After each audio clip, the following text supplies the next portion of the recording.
আমরা আসলাম একটা বিশেষ জায়গায়, আমাদের গন্তব্য ভীমরুলি। কিন্তু ভীমরুলি যাওয়ার পথে দেখেন আমরা বলেছি ধান নদী খাল। তো এই যে ধান নদী খালে এই যে আমরা আটকায় গেলাম, এই যে এই ব্রিজে এখান থেকে আমরা আর যেতে পারছি না। তবে এখন আমরা এখানে বাইক রাখার ব্যবস্থা করব এই জায়গায়। আমি আর মামুন ভাই বাইক রেখে এখান থেকে নৌকায় যাব ভীমরুলি, যেটা অসাধারণ সুন্দর ভাই। বরিশালের সৌন্দর্য বলে আমি আর বোঝাইতে পারবো না। তো আমি একটা কথা বলতে চাই যে অনেকেই বর্তমানে বলছে যে যে কথাটা যেটা হচ্ছে যে নারী আটকায় কিসে বা পুরুষরা আটকায় কোথায়।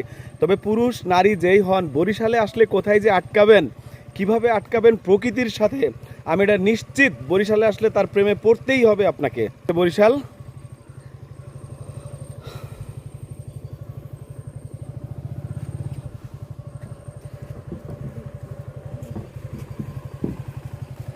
এই যে আমাদের বাইক ঘুরাইতে হচ্ছে এখন।